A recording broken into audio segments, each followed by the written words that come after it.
Baru-baru ini beriuh soal tabung haji. Bukan perkara baru. RCI itu sebelum saya jadi Perdana Menteri. Laporan siap pun sebelum saya jadi Perdana Menteri. Jadi salah saya apa? Salah juga. Salah saya kerana mengapa tak dedahkan awal. Saya dah terangkan.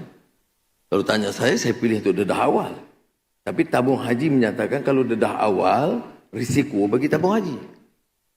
Kerana tabung haji itu mesti buktikan kepada rakyat, ini yang kecelaruan amalan menyakau. Ada orang tidak suka istilah sakau. Saya nak ulang di Melaka. Memang ada sakau dalam tabung haji.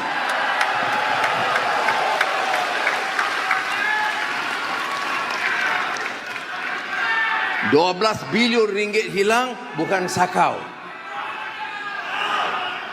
Memang ada.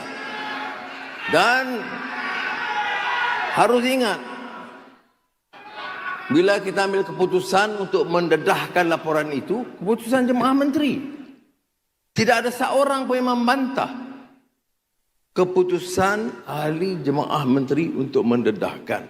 Malah ada yang mencadangkan, jangan hentikan setakat 2020, sambung. Dan saya jawab, ya, sambung. Dan kita dedahkan.